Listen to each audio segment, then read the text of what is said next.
www.darsequran.com پوری دنیا پر ظلم ڈالیں. اگر کوئی ایسی خبر آئے جس سے پتہ چل جائے کہ یہ ظالم ہلاک ہو گئے تو یہ دنیا کے لیے سب سے بڑی خوشخبری ہوگی. تو اس لیے فرمایا کہ وہ خوشخبری لے کر آئے. تو خوشخبری قوم لوط کی ہلاکت یہ بھی خوشخبری ہے. جب یہ آئے تو انہوں نے حضرت ابراہیم علیہ السلام کو کہا سلام، ہم آپ کو سلام کہتے ہیں. سلام کیا. اس سے ثابت ہوتا ہے کہ سلام یہ انبیاء کی بھی سنت ہے اور سلام فرشتوں کی بھی سنت ہے. فرشتے بھی سلام کہتے ہیں. حدیث میں آتا ہے کہ جب اللہ نے آدم علیہ السلام کو پیدا کیا تو اس کے بعد ان کو حکم دیا کہ جاؤ فرشتوں سے کہو السلام علیکم، اور فرشتے سلام کے جواب میں جو جواب دیں گے وہ آپ کی نسل کا جواب ہوگا. اور فرشتوں نے جواب میں وعلیکم السلام کہا تو اب نسل آدم کے لیے بھی یہی ہے کہ جب ان کو سلام کیا جائے تو وہ جواب میں کہیں السلام وعلیکم السلام. قال سلام، حضرت ابراہیم علیہ السلام نے سلام کا جواب دیا. فما لبث ان جاء بعجل حنیذ، تھوڑی ہی دیر ٹھہرے تھے کہ حضرت ابراہیم علیہ السلام تلا ہوا بچڑا لے کر آ گئے. حضرت ابراہیم علیہ السلام بڑے مہمان نواز، ان کی مہمان نوازی کے واقعات بہت مشہور ہیں. کہتے ہیں کہ بغیر مہمان کے ان کے لیے کھانا کھانا ہی مشکل ہو جاتا تھا. ان کی فطرت، ان کے مزاج، ان کی طبیعت میں مہمان نوازی تھی. اور مہمان نوازی یہ صرف حضرت ابراہیم علیہ السلام کی سنت نہیں بلکہ اسلام کے اخلاق میں سے ہے اور انبیاء کرام علیہ السلام کی سنت میں سے ہے. اور یہ سنت مؤکدہ ہے کہ اگر کوئی مہمان آئے تو اس کی مہمان نوازی کی جائے. حضرت ابو ہریرہ رضی اللہ عنہ سے روایت ہے کہ رسول اللہ صلی اللہ علیہ وسلم نے فرمایا الضیافۃ ثلاثۃ ایام وجائزتہ یوم ولیلہ. مہمان نوازی 3 دن ہے اور خصوصی مہمان نوازی 1 دن اور 1 رات ہے. فما کان وراء ذلک فصدقہ فهو صدقہ، اور 3 دن سے زائد ہے تو وہ صدقہ ہے.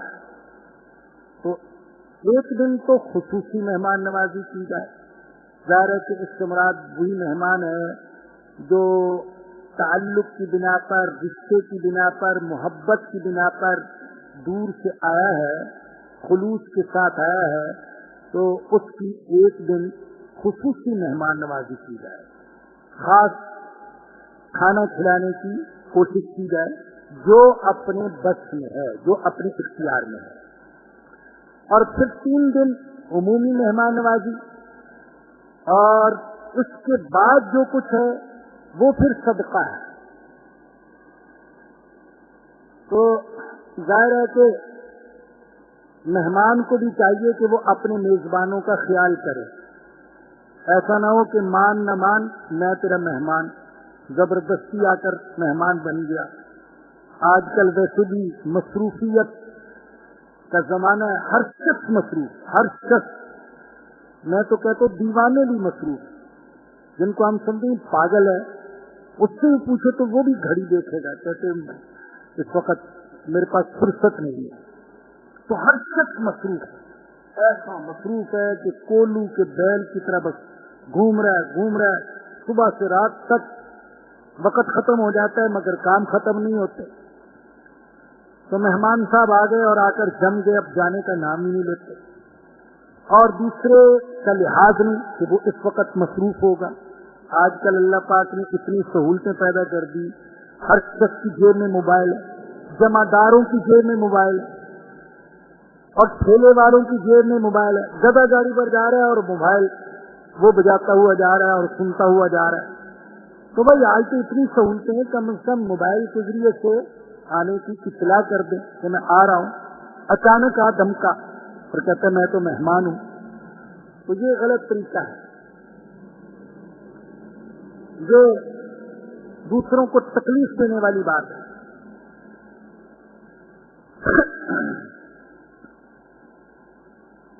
اسی طریقے سے دوسرا پردہ دار آدمی ہے، اس کا بھی لحاظ رکھا جائے، اور اس کی مجبوریاں ان کا بھی لحاظ رکھنا وہ ضروری ہے. اور مہمان آ گیا، اب مہمان جانے کا نام ہی نہیں لے رہا. جیسے کہ وہ مشہور ہے ہمارے ہاں کہ مہمان صاحب تشریف لے آئے، اب کافی دن گزر گئے، جانے کا نام ہی نہیں لے رہا. تو گھر والوں نے بڑے طریقے سے ان کو سمجھانے کی کوشش کی، کافی دن ہو گئے، آپ کے بچے بہت اداس ہوں گے. تو انہوں نے کہا اس لیے میں سوچ رہا ہوں کہ بچوں کو بھی یہیں بلوا لیں. تو ایسے ایسے مہمان بھی ہوتے ہیں. تو بھائی یہ مہمان نوازی نہیں کہ جس میں میزبان کو تکلیف دی جائے اور اس کو پریشان کیا جائے. اور ہر شخص کی مہمان نوازی ضروری بھی نہیں ہے. آج کل مہمان آتے ہیں اور گھر کا صفایا کر کے چلے جاتے ہیں، اخباروں میں ایسی خبریں چھپتی ہیں. مہمان آتے ہیں اور بعض اوقات لوگوں کی نوجوان بہنوں اور بیٹیوں کو بھگا کر لے جاتے ہیں. تو اب کوئی ایسی چور چکا آ جائے اور کہہ دی میں تو مہمان ہوں، مجھے تو اب اپنے گھر میں رکھیں، اتنی حدیثیں آئی ہیں لہذا میرا خیال کریں، تو یہ ضروری نہیں ہے. بہرحال جو باقی مہمان ہو اس کا خیال کرنا چاہیے اور اس کی مہمان نوازی کرنی چاہیے. رسول اکرم صلی اللہ علیہ وسلم نے فرمایا کہ جو شخص اللہ پر اور آخرت کے دن پر ایمان رکھتا ہے اس کو چاہیے کہ اپنے پڑوسی کی عزت کرے، اس کے حقوق کا خیال کرے، اور جو اللہ پر اور آخرت کے دن پر ایمان رکھتا ہے اس کو چاہیے کہ مہمان کی مہمان نوازی کرے. تو حضرت ابراہیم علیہ السلام جلدی جلدی گئے اور بچڑا ذبح کر کے اور بھون کر تل کر لے آئے اور لا کر مہمانوں کی خدمت میں پیش کر دیا. اب اس سے یہ معلوم ہوتا ہے کہ انبیاء کرام علیہ السلام غیب کا علم نہیں رکھتے. اس لیے کہ اگر انبیاء کو غیب کا علم ہوتا تو حضرت ابراہیم علیہ السلام کو بھی ہوتا، اور وہ جانتے کہ یہ تو فرشتے ہیں اور فرشتے کھانا نہیں کھاتے. انہوں نے پوچھا بھی نہیں اور جلدی جلدی کھانا تیار کر لیا. تو معلوم ہوا کہ انبیاء کو بھی غیب کا علم نہیں ہوتا جب تک کہ اللہ نہ بتائے. فلما رأى أيديهم لا تصل إليه نكرهم، جب دیکھا کہ ان کے ہاتھ کھانے کی طرف نہیں پہنچ رہے، ناکرہم تو اس کو ان کو اوپرا سمجھا، وأوجس منهم خیفہ، اور ان کی طرف سے دل میں خوف محسوس کیا. حضرت ابراہیم علیہ السلام نے بچڑا تل کر ان کے سامنے رکھ دیا، مگر وہ کھانا بھی نہیں کھا رہے اور ایک لقمہ بھی نہیں لے رہے اور اس بچڑے کو ہاتھ نہیں لگا رہے. تو حضرت ابراہیم علیہ السلام کو دل میں خوف محسوس ہوا. کیوں؟ اس لیے کہ عربوں میں یہ طریقہ تھا کہ دشمن کے گھر سے کھاتے نہیں تھے، اور جس کے گھر سے کھا لیتے پھر اس سے دشمنی نہیں رکھتے تھے. تو جس کو کہتے ہیں نمک حلالی اور نمک حرامی، یہ چیز ان کے اندر پائی جاتی کہ جس کا کھا لیا پھر اس کو دھوکہ نہیں دیتے تھے، اور جس کے ساتھ دشمنی ہوتی تھی اس کا کھاتے نہیں تھے تاکہ کوئی نمک حرام ہونے کا تانا نہ دے. تو خوف محسوس کیا کہ کہیں کوئی یہ میرے دشمن تو نہیں ہے جو میرے گھر سے کھانا نہیں کھا رہے. فرشتے سمجھ گئے. انہوں نے کہا لا تخف، آپ خوف نہ کریں، انا ارسلنا الی قوم لوط، ہم کو بھیجا گیا ہے قوم لوط کی طرف. بعض روایات میں آتا ہے کہ فرشتوں نے ایسے ہی کہہ دیا دل لگی کے طور پر کہ حضرت ہم تو بغیر قیمت دیے کھانا نہیں کھاتے. تو حضرت ابراہیم علیہ السلام نے کہا کہ چلو قیمت ادا کر کے کھا لو. تو نے پوچھا قیمت کیا ہے؟ تو حضرت ابراہیم علیہ السلام نے فرمایا کہ ان تذکر اللہ فی اولہ وتحمدوہ فی آخرہ. اس کی قیمت یہ ہے کہ ابتدا میں بسم اللہ پڑھو اور آخر میں الحمدللہ پڑھ لینا. یہ ہے اس کھانے کی قیمت. تو جبرائیل نے اپنے دوسرے ساتھی فرشتوں سے کہا بحق اتخذ اللہ ھذا خلیلا. یہ شخص واقعی اللہ کا خلیل بننے کے قابل ہے. اللہ نے اس کو اپنا خلیل قرار دیا ہے, اپنا دوست قرار دیا ہے.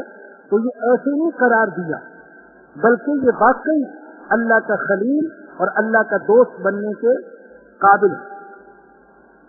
اس واقعے سے یہ بھی معلوم ہوا کہ کھانے کی ابتدا میں بسم اللہ پڑھنا اور کھانے کے آخر میں الحمدللہ پڑھنا یہ پہلی امتوں میں بھی مشروع تھا.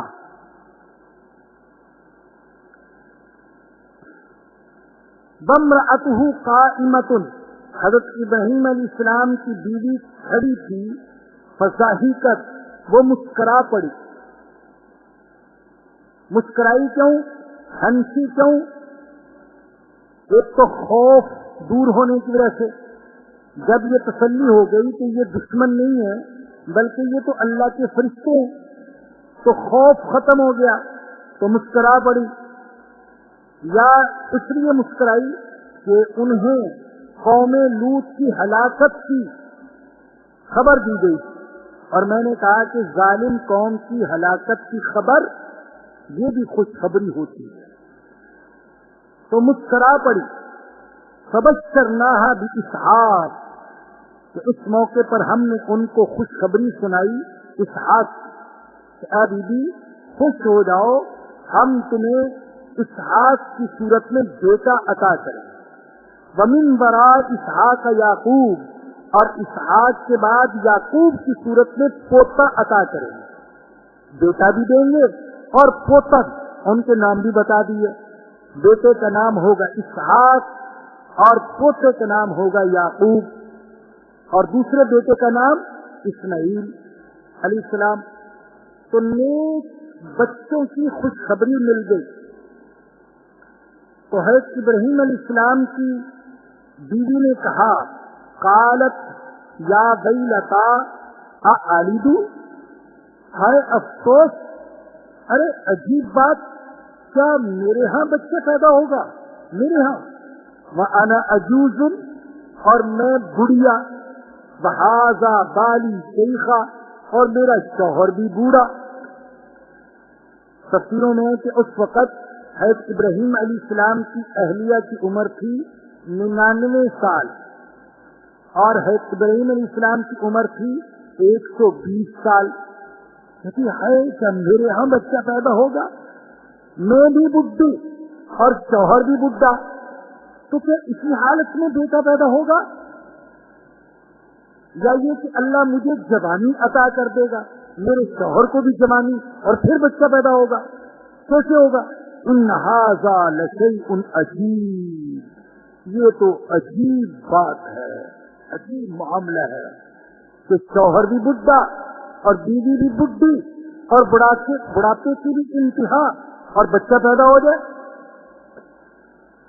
قالوا اتعجبین من امر اللہ. فرشتوں نے کہا کیا تم اللہ کے حکم سے تعجب کرتی ہو؟ اللہ کے حکم سے اللہ جو چاہے ہو جاتا ہے اور اللہ نہ چاہے تو کچھ نہیں ہو سکتا.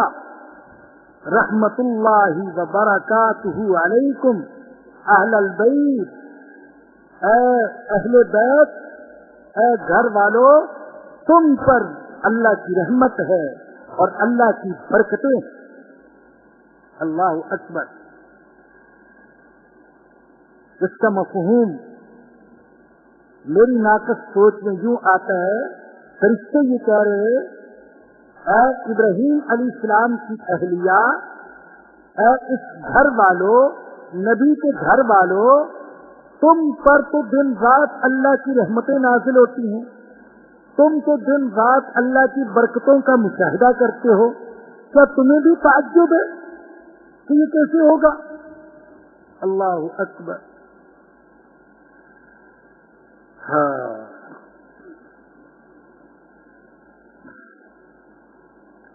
کہاں ہم اور کہاں اللہ کے نبی اور اللہ کے ولی اور اللہ کے نیک بندے. لیکن یہ حقیقت ہے بھائی، کسی کو یقین آئے نہ آئے، یہ حقیقت ہے. اپنی زندگی میں اللہ پاک کی اتنی رحمتیں، اتنی برکتیں اور اتنی نعمتیں دیکھی کہ اب اللہ پاک کی کسی نعمت پر کوئی تعجب نہیں ہوتا. تو جس نے دن رات اللہ کی نعمتوں کا مشاہدہ کیا ہو، ساری زندگی اللہ کی نعمتوں کا مشاہدہ کیا ہو کہ ہم کچھ نہیں، اللہ نے نواز دیا، اللہ نے یہ دے دیا، اللہ نے وہ دے دیا، تو اسے اللہ کی کسی اور نعمت کے ملنے پر تعجب نہیں ہونا چاہیے. تو فرشتے نے کہا، اے نبوت کے گھرانے کے لوگوں، تمہیں تعجب ہو رہا ہے کہ کیسے بچہ پیدا ہوگا، جبکہ تم تو ہمیشہ اللہ کی رحمتوں کا مشاہدہ کرتے ہو، اللہ کی برکتوں کا مشاہدہ کرتے ہو. یہاں ایک بات یہ بھی سمجھ لیں کہ فرشتوں نے کہا، اے اہل بیت، اہل البیت، اے اہل بیت. اہل بیت سے مراد کون ہے؟ حضرت ابراہیم علیہ السلام کے گھر والے. اور یقینی بات ہے اس میں سب سے پہلے حضرت ابراہیم علیہ السلام کی بیویاں شامل تھیں. مشہور روایت کے مطابق حضرت ابراہیم علیہ السلام کی 3 بیویاں تھیں، حضرت سارہ، حضرت حاجرہ اور حضرت قطورہ. تو 3 بیویاں تھیں. تو اہل بیت کے لفظ میں حضرت ابراہیم علیہ السلام کی بیویاں سب سے پہلے شامل ہیں. تو یہاں اہل بیت کا جو لفظ بولا گیا اس میں بھی حضرت ابراہیم علیہ السلام کی بیویاں شامل ہیں. اور جب ہم درود شریف پڑھتے ہیں، اللہم صلی علی محمد وعلی آل محمد کما صلیت علی ابراہیم وعلی آل ابراہیم، آل ابراہیم جب ہم کہتے ہیں تو وہاں پر بھی حضرت ابراہیم علیہ السلام کی بیویاں شامل ہیں. اہل بیت کے لفظ میں بھی بیویاں شامل، آل ابراہیم کے لفظ میں بھی بیویاں شامل. میں کہنا یہ چاہتا ہوں کہ آج بعض بدبخت ایسے ہیں کہ وہ کہتے ہیں کہ حضور اکرم صلی اللہ علیہ وسلم کی بیویاں جو اہل بیت میں شامل نہیں ہیں، ان کو خارج کرتے. وہ کہتے اہل بیت میں صرف محمد صلی اللہ علیہ وسلم، حضرت علی، حضرت فاطمہ، حضرت حسن، حضرت حسین، بس یہ 5 افراد کا نام ہے اہل بیت. اور حضور اکرم صلی اللہ علیہ وسلم کی بیویوں کو اہل بیت میں شامل ہی نہیں کرتے، کیونکہ قرآن کریم سے اہل بیت کی فضیلت ثابت ہوتی ہے. جیسا کہ اللہ پاک نے 21ویں پارے کے آخر میں فرمایا، انما یرید اللہ لیذہب عنکم الرجس اہل البیت ویطہرکم تطہیرا. اللہ یہ چاہتا ہے، اے اہل بیت، اے میرے نبی کے گھر والوں، اللہ یہ چاہتا ہے کہ تم سے نجاست کو دور کر دے اور تمہیں خوب اچھے طریقے سے پاک کر دے. تو اہل سنت کہتے ہیں کہ یہ اللہ کا وعدہ کس کے لیے ہے، یہ اللہ نے کس سے وعدہ کیا؟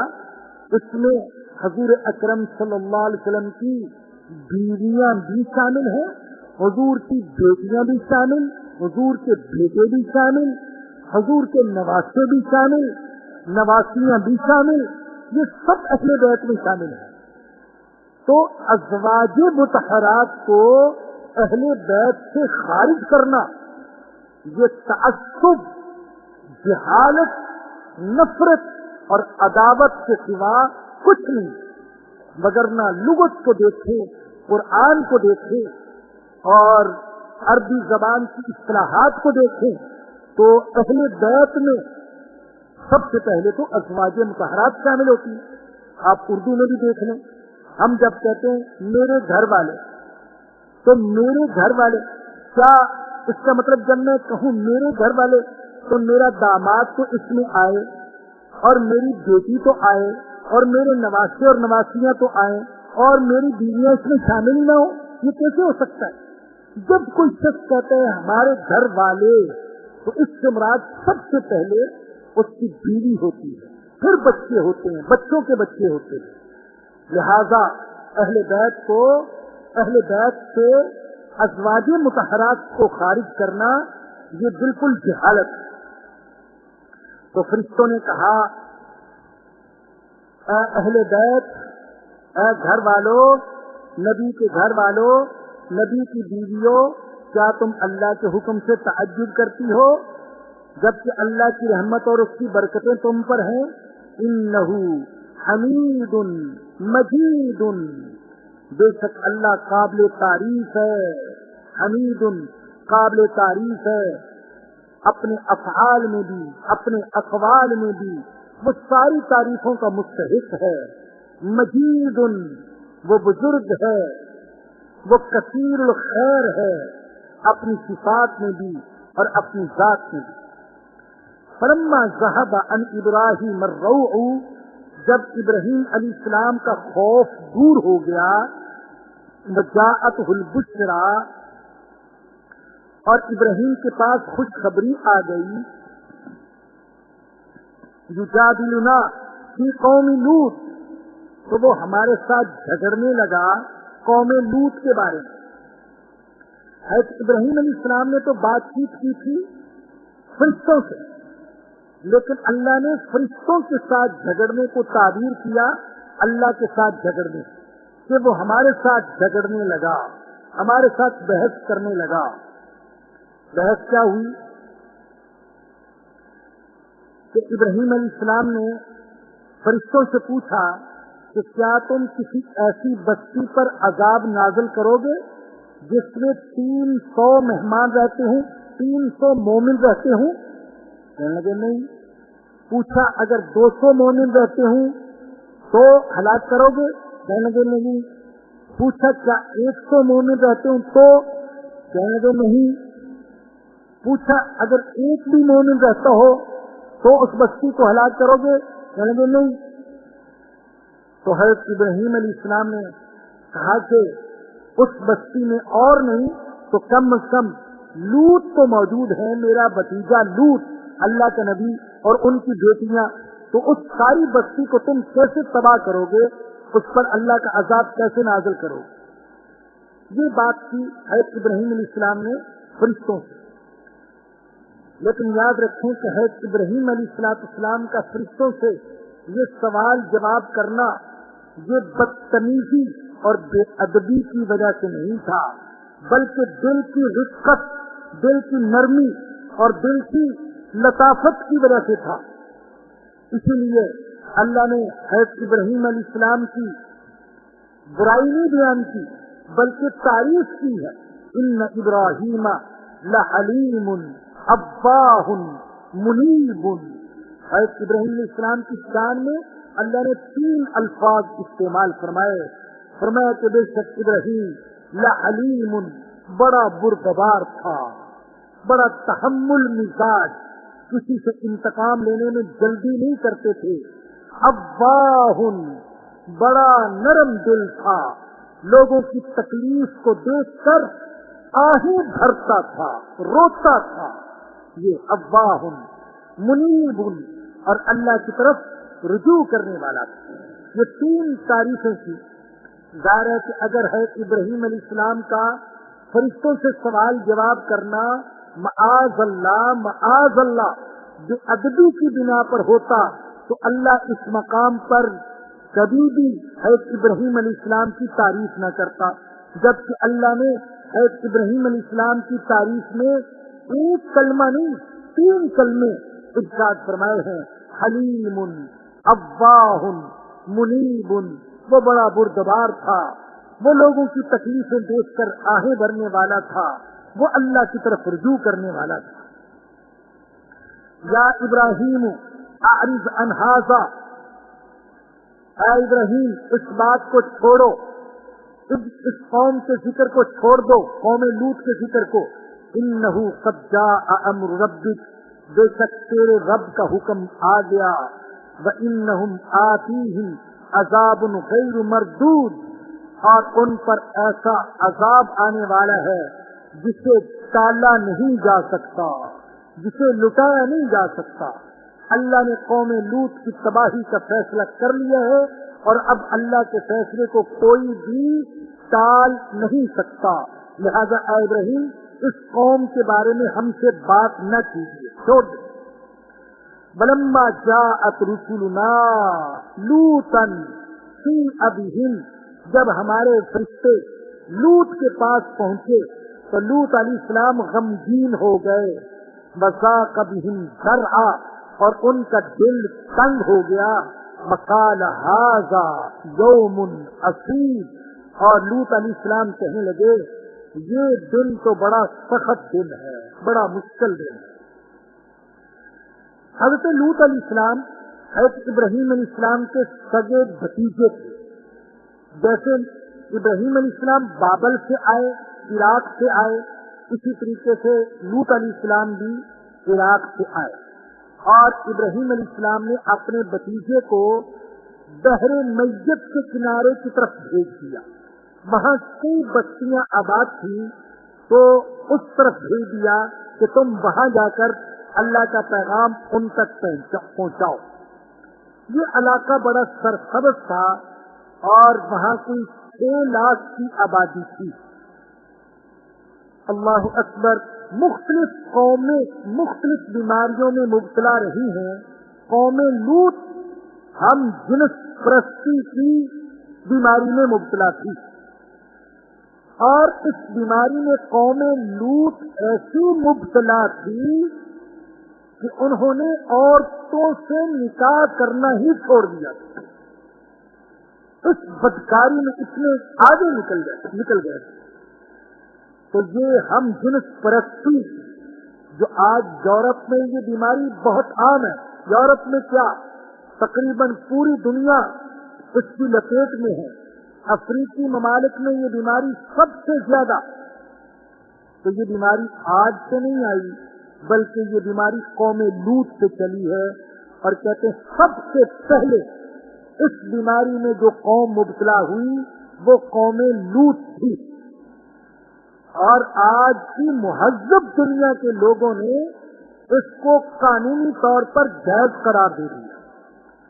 بعض ایسے محلے یورپ میں ہیں جہاں صرف ہم جنس پرست رہتے ہیں، دوسرا کوئی۔ تو اس قدر اس کو فروغ دے دیا گیا، اور اس کی وجہ سے آج پوری دنیا ایڈز کی بیماری میں اس کے خطرے سے دوچار ہے، اور یہ بیماری اسی سے پیدا ہوتی ہے۔ تو قوم لوط اس بیماری میں مبتلا تھی۔ حضرت ابراہیم علیہ السلام نے ان کو سمجھایا، بدکاری سے بھی توبہ کرنے کی تلقین کی اور کفر و شرک سے بھی توبہ کرنے کی تلقین کی، لیکن ان کی قوم ایسی بدمست تھی اور برائی میں اتنی دور نکل چکی تھی کہ حضرت لوط علیہ السلام کی دعوت سے کسی ایک فرد نے بھی ایمان قبول نہ کیا۔ کہتے ہیں اس بستی میں، اس ملک میں یا تو حضرت لوط علیہ السلام ایمان والے تھے یا ان کی 2 بیٹیاں، بیوی نے بھی ایمان قبول نہیں کیا، بیوی نے بھی کافروں کا ساتھ دیا۔ اور یہاں سے یہ بھی ثابت ہوا کہ نبی کی بیوی کافرہ ہو سکتی ہے، البتہ نبی کی بیوی بدکار نہیں ہو سکتی، کیونکہ بدکاری، زناکاری میں عورت کا مبتلا ہونا یہ اتنا بڑا عیب ہے کہ کسی شریف مرد کے لیے مناسب ہی نہیں کہ وہ کسی بدکار عورت کا شوہر بنے۔ تو لوط علیہ السلام کی بیوی کافرہ تو تھی مگر زانیہ اور بدکار نہیں تھی، اور باقی ساری کی ساری قوم ہم جنس پرستی میں، بدکاری میں اور کفر و شرک میں مبتلا تھی۔ اب جب فرشتے آئے تو فرشتے نوجوان لڑکوں کی شکل میں آئے، خوبصورت نوجوان لڑکوں کی شکل میں۔ تو حضرت لوط علیہ السلام نے فوری طور پر پہچانا نہیں کہ یہ فرشتے ہیں یا کہ میرے مہمان. اور جب ان کے حسن و جمال کو دیکھا، ان کی جوانی کو دیکھا، ان کی رعنائی کو دیکھا، تو حضرت لوط علیہ السلام پریشان ہو گئے، اس لیے کہ وہ اپنی قوم کی گندی فطرت کو جانتے تھے کہ ایسی غلیظ فطرت ان کی ہو چکی تھی اور ایسا مزاج ان کا خراب ہو چکا تھا کہ اگر کسی کے گھر میں کوئی خوبصورت مرد آ جاتا تو اس کے ساتھ بھی بدکاری کرنے کی کوشش کرتے تھے. تو جب لوط علیہ السلام نے ان نوجوانوں کو دیکھا تو غمگین اور پریشان ہو گیا اور دل تنگ ہو گیا اور کہنے لگے کہ یہ دن تو بڑا سخت دن ہے. میرے پاس یہ نوجوان آئے ہیں، حسین و جمیل نوجوان، اور میری قوم بدکار ہے. اگر انہوں نے ان نوجوانوں کے آنے کے بارے میں سن لیا تو وہ ان کے ساتھ بھی برائی کرنے کی کوشش کریں گے اور میں اکیلا ان کو بچا نہیں سکوں گا. تو یہ سوچ سوچ کر غمگین ہو گئے اور ان کا دل تنگ ہو گیا. چنانچہ اللہ کہتے ہیں وَجَاءَهُ قَوْمُهُ يُهْرَعُونَ إِلَيْهِ، لوط علیہ السلام کی قوم لوط علیہ السلام کی طرف دوڑتی ہوئی آئی. جو ہی ان کو پتا چلا کہ لوط کے پاس نوجوان خوبصورت نوجوان آئے ہیں تو آہستہ آہستہ نہیں دوڑتے ہوئے آئے حضرت لوط علیہ السلام کے گھر کی طرف. وَمِن قَبْلُ كَانُوا يَعْمَلُونَ السَّيِّئَاتِ، اور اللہ فرماتے ہیں وہ اس سے پہلے ہی بدکاری میں مبتلا تھے. قال یا قومی ہؤلاء بناتی، حضرت لوط علیہ السلام نے بڑی درد مندی کے ساتھ کہا اے میری قوم، یہ میری بیٹیاں ہیں. ہن اطہر لکم، یہ تمہارے لیے زیادہ پاکیزہ ہیں. اپنی شہوت پوری کرنی ہے تو ان کے ساتھ کرو. فاتقوا اللہ، اللہ سے ڈرو. ولا تخزونی فی ضیفی، اور مہمانوں کے سامنے مجھے ذلیل اور رسوا نہ کرو. الیس منکم رجل الرشید، کیا تم میں کوئی ایک بھی سمجھدار آدمی نہیں ہے؟ اللہ اکبر، کتنا درد ہے، بے چارگی ہے، بے بسی ہے، عاجزی ہے اللہ کے نبی کے لہجے. فرمایا کہ یہ میری بیٹیاں ہیں، ان کے ساتھ نکاح کر لو اور ان کے ساتھ اپنی شہوت کو پورا کرو. ان مہمانوں کے سامنے مجھے ذلیل اور رسوا نہ کرو. یہاں سوال پیدا ہوتا ہے کہ حضرت ابراہیم علیہ السلام نے یہ جو فرمایا کہ یہ میری بیٹیاں ہیں، یہ تمہارے لیے زیادہ پاکیزہ ہیں، تو کون سی بیٹیاں مراد ہیں؟ بعض کہتے ہیں کہ حضرت لوط علیہ السلام کی اپنی حقیقی بیٹیاں مراد ہیں. کہ حضرت لوط علیہ السلام نے کہا کہ یہ میری بیٹیاں ہیں، تم میں سے جو نکاح کرنا چاہتا ہے ان کے ساتھ نکاح کر لو اور جائز طریقے سے اپنی شہوت پوری کر لو. لیکن اکثر مفسرین کہتے ہیں کہ اس سے مراد قوم کی بیٹیاں ہیں، اس لیے کہ نبی جو ہوتا ہے وہ قوم کا، امت کا روحانی باپ ہوتا ہے. تو امت کی بیٹیاں وہ نبی کی روحانی بیٹیاں ہیں. اللہ اکبر. جیسے ہم سب الحمدللہ حضرت محمد الرسول اللہ صلی اللہ علیہ وسلم کے روحانی بیٹے اور روحانی بیٹیاں ہیں. ہمارے مرد حضور کے روحانی بیٹے ہیں اور ہماری ساری عورتیں وہ حضور کی روحانی بیٹیاں. تو پوری قوم لوط کی بیٹیاں یہ حقیقت میں حضرت لوط علیہ السلام کی بیٹیاں تھیں، روحانی بیٹیاں. تو حضرت لوط علیہ السلام نے کہا کہ میری ان روحانی بیٹیوں کے ساتھ نکاح کر لو اور جائز طریقے سے اپنی شہوت پوری کرو. ان نوجوانوں کے ساتھ برائی کا ارادہ نہ کرو، ان کے سامنے مجھے ذلیل اور رسوا نہ کرو. اور فرمایا بڑی بیچارگی کے ساتھ الیس منکم رجل الرشید، کیا تم میں کوئی ایک بھی سمجھدار آدمی نہیں ہے جو عقل کی بات کرے، جو ہدایت کی بات کرے؟ قالوا لقد علمت ما لنا فی بناتک من حق. فرشتے کہنے لگے، وہ قوم کے بدکار لوگ کہنے لگے اے لوط تم جانتے ہو تمہاری بیٹیوں کی طرف ہمیں کوئی رغبت نہیں ہے. اللہ اکبر. جب انسان کی فطرت مسخ ہو جائے تو اسے حلال میں لطف نہیں آتا, اسے حرام میں لطف آتا ہے. جب کسی کی فطرت مسخ ہو جائے اسے نکاح میں مزہ نہیں آتا, اس کو زنا میں مزہ آتا ہے. پہلے بھی یہ میں نے واقعہ سنایا تھا, یہاں بھی اس کو تازہ کر لیا جائے. ہمارے بزرگوں میں سے تھے حضرت مولانا مظفر حسین کاندلوی نور اللہ مرقدہ. سیلانی آدمی تھے, چلتے پھرتے رہتے تھے. تو چلتے چلاتے ایک بستی میں پہنچے, نماز پڑھی, لیکن دیکھا کہ مسجد میں بستی کا کوئی ایک مرد بھی نہیں آیا, کوئی بندہ نماز پڑھنے کے لیے نہیں آیا. بڑے پریشان ہوئے. بستی والوں سے پوچھا کیا وجہ ہے, یہاں کے لوگ نماز نہیں پڑھتے؟ تو انہوں نے بتایا کہ ہمارا جو سردار اور وڈیرا ہے شرابی, زانی اور بدکار انسان ہے اور بے نماز بھی ہے, اور جیسے سردار ہوتے ہیں ویسی قوم ہوتی ہے. وہ مسجد سے دور تو کوئی بھی مسجد میں نہیں آتا, اور اگر وہ نمازی بن گئے تو باقی لوگ بھی نماز کے لیے آئیں گے. تو حضرت مولانا مظفر حسین کاندلوی رحمت اللہ علیہ اس وڈیرے کے پاس پہنچے اور منت سماجت کر کے اس کو مسجد میں آنے کے لیے راضی کر لیا. مگر اس نے شرط لگائی, مولوی جی میں مسجد میں آ تو جاؤں گا لیکن ناپاکی کی حالت میں آؤں گا, میں پاک ہو کر نہیں آ سکتا. تو حضرت نے فرمایا کہ ناپاکی کی حالت میں آ جاؤ لیکن آ جاؤ. جب نماز کا وقت ہوا اور اسے اپنا وعدہ یاد آیا تو دل نے ملامت کی کہ اللہ کے بندے, زندگی میں پہلی بار اللہ کے گھر میں جا رہے ہو, کیا آج بھی ناپاکی کی حالت میں جاؤ گے؟ آج تو پاک ہو کر چلے جاؤ. چنانچہ اس نے غسل کیا اور مسجد میں پہنچا. اللہ اکبر.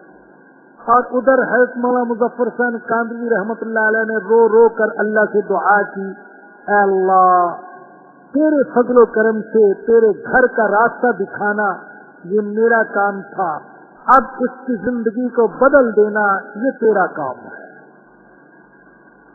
اللہ اکبر. اس نے ایک نماز پڑھی اور ایک نماز نے اس کی زندگی کا رخ بدل دیا. مولانا عاشق الہی صاحب رحمت اللہ علیہ نے تذکرۃ الخلیل نامی کتاب لکھی, اس میں یہ واقعہ لکھا ہے کہ پھر ایسا نمازی بنا, غالباً جو مجھے یاد ہے کہ 25 سال تک تہجد کی نماز بھی قضا نہیں ہوئی. اور لکھا ہے کہ 10 سال ہو گئے تھے نکاح کو, لیکن آج تک اپنی بیوی کا چہرہ بھی نہیں دیکھا, بیوی کے قریب ہی نہیں گیا. بس رنڈیوں کنجریوں میں کھویا رہتا تھا. خاندانی دباؤ کے تحت نکاح تو کر لیا لیکن بیوی کے قریب بھی نہیں جاتا تھا. آج پہلا دن تھا کہ بیوی کی طرف گیا اور جب بیوی کے چہرے کو دیکھا اللہ اکبر تو دیکھتا رہ گیا اور دل نے ملامت کی, ظالم تو رنڈیوں کنجریوں کے پیچھے مر رہا ہے اور اللہ نے تیرے گھر میں ایسی حسین و جمیل خاتون بٹھا رکھی. اس لیے کہ جو حسن ایک با پردہ اور با حیا عورت کے اندر ہے وہ حسن بازاری طوائفوں کے اندر نہیں ہو سکتا. وہاں تو لیپا پوتی کا حسن ہوتا ہے, اصل حسن نہیں ہوتا. تو دل نے ملامت کہ کہاں کھوئے ہوئے ہو, کیسی عظیم عورت کو چھوڑ کر. چنانچہ اس دن سے توبہ کی بدکاری سے, زناکاری سے, اور اللہ پاک نے اس کو حلال کی طرف آنے کی توفیق عطا فرمائی. بتا یہ رہا تھا کہ جب انسان کی فطرت مسخ ہو جائے اور جب اس کو بدکاری میں لطف اور مزہ آئے تو پھر حلال راستے کو وہ اختیار ہی نہیں کرتا. جیسا کہ میں نے ابھی آپ کو بتایا, آپ بتائیے کہ یورپ میں ہم جو پڑھتے ہیں اخبارات میں, رسالوں میں, سفر ناموں میں, اب 50 سال کا مرد 50 سال کے مرد سے شادی کر رہا ہے, عورت سے نہیں کر رہا. یعنی انتہا اور زندگی گزار دیتے ہیں اسی طریقے سے کہ مرد مرد کے ساتھ, عورت عورت کے ساتھ زندگی گزارے. ہم جنس پرستی, اور اس کے لیے وہ جلوس نکالتے ہیں اپنا حق منوانے کی کوشش کرتے. تو یہ قوم لوط کے لوگ کہنے لگے لوط علیہ السلام کو کہ تم جانتے ہو کہ ہمیں ان لڑکیوں کی طرف، ان عورتوں کی طرف کوئی رغبت نہیں ہے، ہم نہیں جانتے، ہمیں ان سے کچھ نہیں لینا دینا، ہم نہیں نکاح کرتے. وَإِنَّكَ لَتَعْلَمُ مَا نُرِيدُ، اور اے لوط تم جانتے ہو جو ہمارا ارادہ ہے، جو ہم چاہتے ہیں. اللہ اکبر. ہے تو لوط علیہ السلام بڑے پریشان ہوئے، عجیب انداز سے کہا قال لو ان لی بکم قوة، اے کاش میرے پاس قوت ہوتی تمہارا مقابلہ کرنے کے لیے اور میں اپنے مہمانوں کو بچا سکتا. او آوی الی رکن شدید، یا کسی مضبوط قلعے میں پناہ پکڑ سکتا، کوئی مضبوط قبیلہ میرے ساتھ ہوتا، میرے پاس طاقت ہوتی، افراد ہوتے، تو میں تمہارے جیسے بدکاروں کو دھکیل دیتا اور اپنے مہمانوں کو بچا لیتا. تفسیروں میں لکھتا ہے کہ حضرت لوط علیہ السلام نے یہ بات جو فرمائی یہ مہمانوں کی دلجوئی کے لیے فرمائی، تاکہ وہ یہ سمجھے کہ میں حضرت لوط علیہ السلام نے یہ سوچا کہ میرے مہمان سمجھے کہ میں ان کے دفاع کی پوری کوشش کر رہا ہوں. وگرنہ حضرت لوط علیہ السلام کا اصل مددگار اور اصل مضبوط قلعہ اور اصل ان کی پناہ وہ تو اللہ تھا. اس لیے نبی اکرم صلی اللہ علیہ وسلم نے فرمایا رحم اللہ لوطا لقد کان یأوی الی رکن شدید، اللہ لوط پر رحم کرے، لوط تو اللہ کی پناہ میں تھے. بہرحال ان کی زبان پر اصرار کی حالت میں یہ الفاظ جاری ہو گئے، اے کاش میرے پاس قوت ہوتی تمہارا مقابلہ کرنے کے لیے، یا کوئی مضبوط قلعے میں میں پناہ پکڑ سکتا. قالوا یا لوط، جب فرشتوں نے دیکھا کہ لوط علیہ السلام تو بہت ہی پریشان ہونے لگے، آنکھوں سے آنسو نکل آئے، ظالموں کے سامنے ہاتھ جوڑے، منت سماجت کی میرے مہمانوں کے سامنے مجھے رسوا نہ کرو، مگر وہ ماننے کے لیے تیار نہ ہوئے. تو اب فرشتوں نے بھی اپنی حقیقت کو واضح کر دیا، کھول دیا. کہنے لگے یا لوط، اے لوط انا رسول ربک، ہم تیرے رب کے رسول ہیں، لن یصلوا الیک، یہ تم تک نہیں پہنچ سکتے، نہ ہمارا کچھ بگاڑ سکتے ہیں نہ تمہارا کچھ بگاڑ سکتے ہیں، تم پریشان نہ ہو جاؤ. بعض تفسیروں میں ہے اس موقع پر جبرائیل امین نے اپنا ایک پر جو تھوڑا سا ہلایا تو جتنے بھاگتے ہوئے آئے تھے سارے کے سارے خبیث اندھے ہو گئے. تو کہا یہ آپ تک نہیں پہنچ سکتے، بلکہ خود قرآن کریم میں بھی آتا ہے سورہ قمر میں وَلَقَدْ رَاوَدُوهُ عَنْ بَيْتِهِ فَتَمَسْنَا أَعْيُنَهُمْ فَذُوقُوا عَذَابِي وَالنُّذُرِ. قوم نے لوط علیہ السلام پر غالب آنے کی کوشش کی، مہمانوں پر قبضہ کرنے کے لیے، تو اللہ کہتے ہیں ہم نے ان کی آنکھوں کو اندھا کر دیا. فَأَسْرِ بِأَهْلِكَ، تو آپ اپنے گھر والوں کو لے کر چلے جائیں، بِقِطْعٍ مِّنَ اللَّيْلِ، رات کے کسی حصے میں، وَلَا يَلْتَفِتْ مِنْكُمْ أَحَدٌ، اور تم میں سے کوئی بھی پیچھے مڑ کر نہ دیکھے، إِلَّا امْرَأَتَكَ، مگر آپ کی بیوی. کوئی مڑ کر نہیں دیکھے گا لیکن آپ کی بیوی مڑ کر دیکھے گی، اس لیے کہ بیوی کو اپنی قوم سے ہمدردی تھی. میں بتا چکا کہ وہ کافرہ تھی. اللہ اکبر. حیرت کی بات ہے، یعنی عورتوں کو اس پر جذباتی ہونا چاہیے کہ مردوں کا میلان مردوں کی طرف ہے، لڑکوں کی طرف ہے، ہماری طرف نہیں. لیکن یہ ایسی بگڑی ہوئی قوم تھی کہ عورتیں بھی اپنے مردوں کا ساتھ دیتی تھی کہ ہمارے ساتھ شہوت پوری نہ کرے بلکہ کسی مرد کے ساتھ ہی اپنی شہوت پوری کرے. ممکن ہے وہی صورت ہو جو آج یورپ میں ہے کہ مرد کے ساتھ اپنی خواہش پوری کر رہا اور عورت کے ساتھ اپنی خواہش پوری کر رہی. تو اس عورت کو بھی اپنی قوم سے ہمدردی تھی، تو لوط علیہ السلام جب اپنے گھر والوں کو لے کر نکلے تو یہ بار بار ہمدردی کی وجہ سے پیچھے مڑ مڑ کر دیکھتی تھی. اور بائبل کی روایت یہ ہے کہ یہ ساتھ نکلی, اس نے پلٹ کر دیکھا تو یہ پتھر کا یا نمک کا کھمبا بن گیا. اور ہماری تفسیروں میں یہ ہے کہ جب اس نے پلٹ کر دیکھا تو ایک پتھر اس کو آ کر لگا جس سے وہ وہی ہلاک ہو کر رہے. انہو مصیبہا ما اصابہم, اس عورت پر بھی وہی عذاب آئے گا جو عذاب ان پر آئے گا. ان موعدہم الصبح, بے شک ان کے وعدے کا وقت, ان کی ہلاکت کا وقت صبح ہے. الیس الصبح بقریب, کیا صبح قریب نہیں ہے؟ بہت تھوڑا سا وقت رہ گیا ان کی ہلاکت میں. فلما جاء امرنا جعلنا عالیہا سافلہا, اللہ کہتے ہیں جب ہمارا حکم آ گیا تو ہم نے اس بستی کے اوپر کے حصے کو نیچے کر دیا. روایات میں آتا ہے جبرائیل امین نے اس بستی کو اٹھایا, اتنا اٹھایا کہ آسمان کے قریب اٹھا کر لے گئے. کتوں کے بھونکنے کی آوازیں آسمان والے سن رہے تھے, اور پھر اس بستی کو الٹا پٹک دیا گیا نیچے کی طرف, اور اوپر سے پتھروں کی بارش بھی کر دی. فرمایا کہ جب ہمارا حکم آیا تو ہم نے اس کے اوپر کو نیچے کر دیا.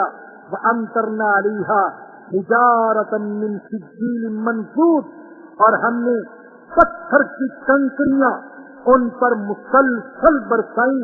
مُصَوَّمَةً عِندَ رَبِّكَ, تیرے رب کے ہاں ان کنکریوں پر نشان لگے ہوئے تھے. یہ کنکری فلاں کے لیے, یہ کنکری فلاں کے لیے, یہ نشان لگے ہوئے تھے. آج یہ بعض اوقات میسائل وغیرہ یا ڈرون جو پھینکتے ہیں تو باقاعدہ ٹارگٹ بنا کر کہ یہ فلاں کو لگے گا, یہ فلاں کو لگے گا. تو اگر انسان اس بات پر قادر ہے تو اللہ پاک بھی اس بات پر قادر کہ وہ کنکریوں کو متعین کر دے, یہ کنکری کس کو لگے گی اور وہ کنکری کس کو لگے گی. چنانچہ وہ سب تباہ و برباد ہو کر رہ گئے. وما ہی من الظالمین ببعید, اور قوم لوط کی بستی ظالموں سے زیادہ دور نہیں ہے. ظالم کون ہے؟ مکے والے. اللہ فرماتے ہیں ظالموں, قوم لوط کی بستی تم سے کچھ زیادہ دور نہیں ہے. اس لیے کہ عرب لوگ جب تجارتی سفر کرتے تھے شام کی طرف, فلسطین کی طرف اور مصر کی طرف, تو قوم لوط کی بستی کے قریب سے گزرتے, بحر میت کے کنارے گزرتے تھے.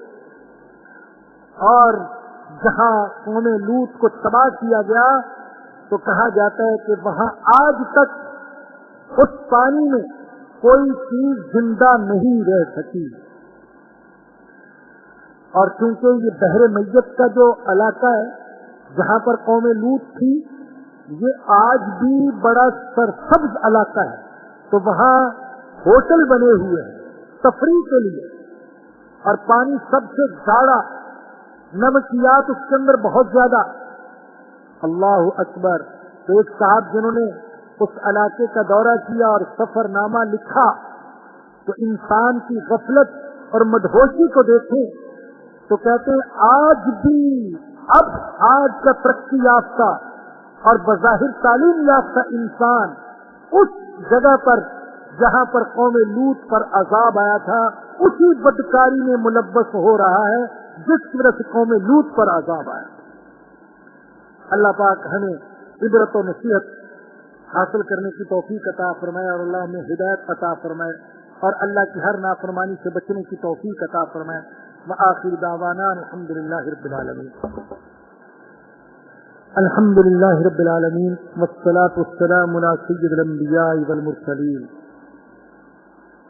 ربنا ظلمنا انفسنا وان لم تغفر لنا وترحمنا لنكونن من الخاسرین. ربنا لا تزغ قلوبنا بعد إذ هديتنا وهب لنا من لدنك رحمة إنك أنت الوهاب.